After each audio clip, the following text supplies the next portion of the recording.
India के सबसे नीचे सेक्शन से उठ के बने दुनिया के सबसे बड़े लीडर। आज हम इस वीडियो में बात करेंगे डॉक्टर भीमराव अंबेडकर के बारे में, जिनका जन्म हुआ था महाराष्ट्र में 1891 में रत्नागिरी में, जो थे ह्यूमन राइट्स प्रोफाउंडर। ये बहुत कम उम्र में सतारा शिफ्ट हुए, जो पुणे के पास एक जगह है। जब इनकी माता का देहांत हुआ तो ये बहुत छोटे थे, कम उम्र में इनकी माता का देहांत हुआ। इन्होंने बहुत कठिनाइयों का सामना किया। पढ़ने का बहुत शौक था, लेकिन क्योंकि दलित समाज में पैदा हुए थे, इनके लिए स्कूल में एडमिशन लेना बहुत मुश्किल था। लेकिन जैसे तैसे इनके पिता ने एडमिशन तो दिला दिया, लेकिन एक क्लासरूम में दूसरे बच्चों के साथ बैठना इनके लिए बहुत मुश्किल था। क्लासरूम के बाहर दरवाजे के नीचे इनको बिठाया जाता था और दूसरे बच्चे इसलिए इनके साथ नहीं बैठते थे ताकि वो इसके पास बैठने से अपवित्र ना हो जाएं। नफरत इतनी थी कि एक बार इनको ब्लैक बोर्ड पर बुलाया गया सवाल को सॉल्व करने के लिए। वहाँ पर टिफ़िन्स रखे थे बच्चों के, वहाँ बच्चे भागे और उन्होंने अपने टिफ़िन्स को हटा लिया वहाँ से, ताकि इनकी परछाई से इनका कहीं खाना अपवित्र ना हो जाए। इतनी ज़्यादा नफरत थी इनसे। एक बार इन्होंने कुएं से पानी निकाला, उस पानी को पिया तो लोगों ने इनको मारा, ये कह के कि ये पानी तुम लोगों के लिए नहीं है। और ये बुरा वक्त इनकी ज़िंदगी में एक बहुत बड़ा रोल प्ले कर गया।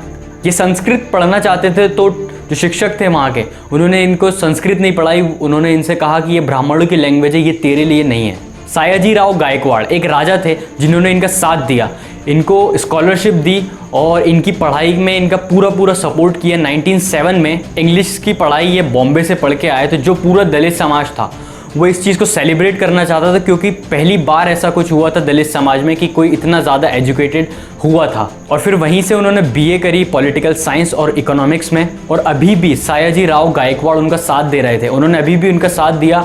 और ये उसके बाद गए कोलंबिया यूनिवर्सिटी न्यूयॉर्क।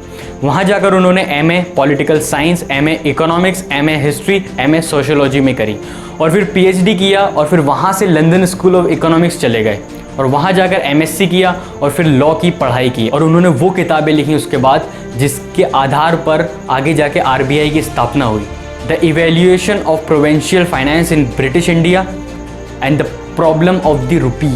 जब अपनी पढ़ाई पूरी करके वापस भारत आए, सायाजीराव गायकवाड़ से मिले और उनसे कहा कि अब मैं देश की सेवा करना चाहूँगा। और उनको पोस्ट मिली, मिलिट्री सेक्रेटरी की पोस्ट मिली उनको। लेकिन बड़ी पोस्ट मिलने के बाद भी पवित्र और अपवित्र की जो भावना थी दूसरे लोगों में, वो अभी भी थी। इनके जो वॉचमैन था, जो गार्ड था इनके रूम का, ऑफिस का, वो इनको फाइल भी फेंक के देता था ताकि अगर वो टच कर जाए तो कहीं वो अपवित्र ना हो जाए। इमेजिन, एक मिलिट्री सेक्रेटरी और वॉचमैन के बीच ऐसा रिलेशन था। हालांकि बाहर की परेशानियों के साथ साथ इनकी घर की परेशानियां भी बहुत थी। 5 बच्चे थे जिसमें से 4 की मृत्यु हुई थी और इनकी जो वाइफ थी जिन्होंने इनका साथ हमेशा दिया था, वो भी इनको छोड़ के चली गई थी। बाहर की परेशानियां और घर की परेशानियों के बावजूद इन्होंने देश के लिए लड़ना शुरू किया। 1927 में इन्होंने सत्याग्रह की शुरुआत की और इनकी ये जिद थी। और उस सत्याग्रह का जो मेन इनकी जो जिद थी वो ये थी कि सारे दलितों को वहीं से पानी दिलाऊंगा जहाँ से दूसरे लोग लेते हैं। गलत तो इतना हो रहा था कि जो दलित औरतें थीं वो साड़ी भी ऊपर तक पहना करती थीं। उनको हक नहीं था कि वो नीचे तक साड़ियों को पहने। आगे जाके डॉक्टर भीमराव अंबेडकर ने ही इनको ये अधिकार भी दिलाया था।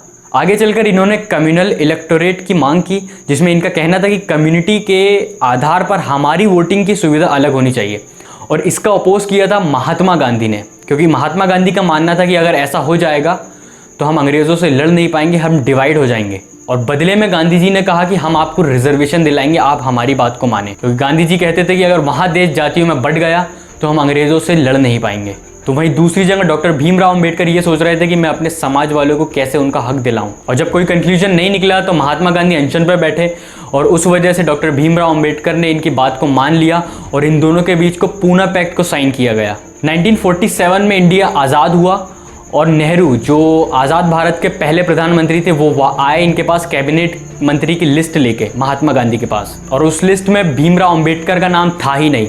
तो महात्मा गांधी ने नेहरू से पूछा कि इसमें बाबा साहब का नाम क्यों नहीं है। थोड़ी देर की बहस के बाद बाबा साहब अंबेडकर को कानून मंत्री और ड्राफ्टिंग कमेटी का चेयरमैन बना दिया। ये वो लीडर थे जो नीचे सेक्शन को ऊपर लाने के लिए लड़ते थे। ये सिर्फ औरतों को उनका हक दिलाने के लिए लड़ते थे, गरीबों को उनका हक दिलाने के लिए लड़ते थे, जिनके साथ गलत हो रहा था उनको सही दिलाने के लिए लड़ते थे। इसलिए आगे चल के ये बने दुनिया के सबसे बड़े लीडर। देश ने इन्हें भारत रत्न दिया और इनकी लाइफ ने एक स्ट्रॉन्ग मैसेज दिया कि education is the tool to change the world.